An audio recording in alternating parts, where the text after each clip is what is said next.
Doc, tell me something important.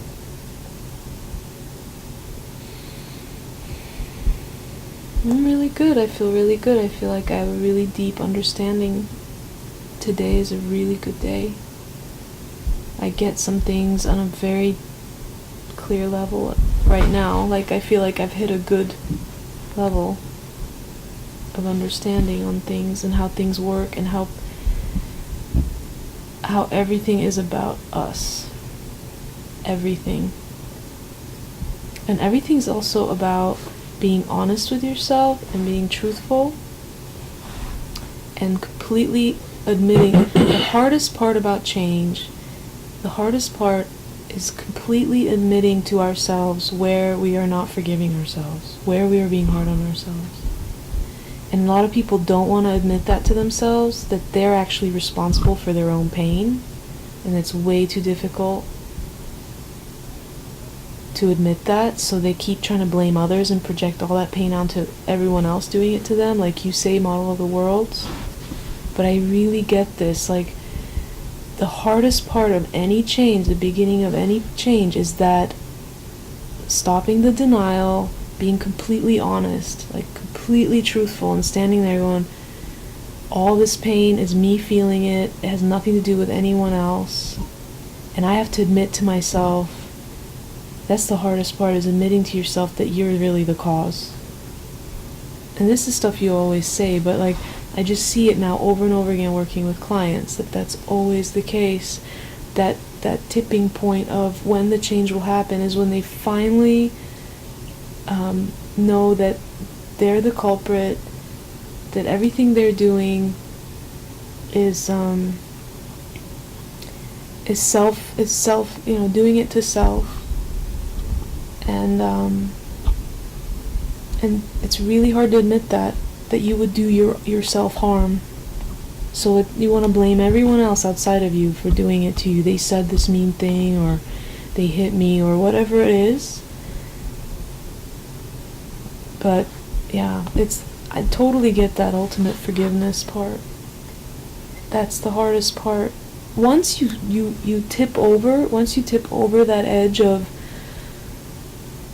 now I feel, like people get first really angry at others, and then usually turns into sadness, and then it usually turns into extreme judgment of self, or that anger starts with judgment on them, and then it turns into sadness, and then it turns into judgment on self once they realize that, like, it tips over the other person's doing the best they can. And then it, like, once they reach that point of, wow, I'm just like them, or I'm, that realization, then it's all good. It's just getting there and that admitting, the full admittance, like 100% honest truth, that it's me. My problem is all me. And that's really hard. Most people will always deny that to death. Like, a lot of people deny that to death. But once you break through that, and usually it comes with a lot of tears, sadness, incredible emotion, and it's really hard, but once it breaks through, it transforms so quickly, and then they reach that point where they see it from this different perspective, and it's so light. A lot of people say how they just feel kind of lighter and easier, and it's like, wow, I did all, and then again, sometimes there's this wave of, wow, I did all that to myself, now I'm so sad, why did I push myself down for so long? And then there's another round of this forgiveness of, well, now that's over, all that forgiveness and the lesson is learned there, but then there's this new wave of self-forgiveness that happens. So it's always about self-forgiveness. So I'm really learning this, and I'm seeing it, the formula of that, over and over. And especially if I step away and I don't do anything, I just reflect back what they're saying to me, and then I always take the opposite of what a client says. Example. Like, they'll say, my mother's so controlling, and then of course you say, well, you work on that for, if it's really, really strong, you work on that for a while, just on them and how they see their mother. Once it comes down a little bit, then you take the extreme opposite and you say, well, so are you. Or especially when my mother's judging me, then you go, after you work on that for a while, and then, well, you're judging your mother for judging you. Or your judgment, and then that, like, that flips into this realization. It's pretty cool. Yeah.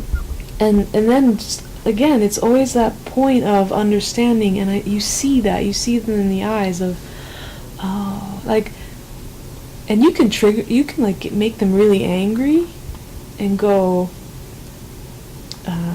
you're just like your mother. And if you do that too soon, it like gets really, really big. Mm-hmm.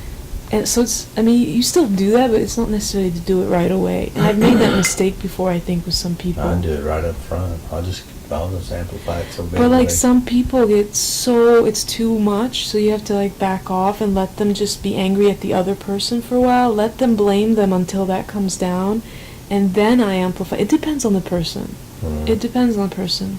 You can tell if they're already so pissed off, you don't need to even add more to it, because they'll just pop a... Well, they're too sensitive, whatever.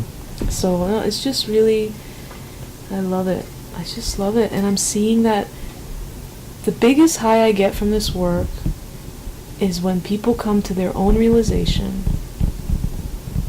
of this dance, the relationships they have and the dance, that they're both playing the perfect part, and it's a perfect family formula or a perfect thing. And when they have that total understanding, and you can tell they're completely at peace about it, and and then you even tell, you set it up so that the next time you make believe they're going to meet their family, how are you going to be? They're all acting up again, and then you reenact like they're going to say this to you, they're never going to act the way you want them to. And then, and they're completely peace about that too, and they're like, yeah, that's okay. And I even have them go like, well, can you go and just hug them, give them a kiss on the cheek, and say, all right, it's all good. And they're like, yeah, I can do that. And so this gives it a better chance of it actually happening. Definitely.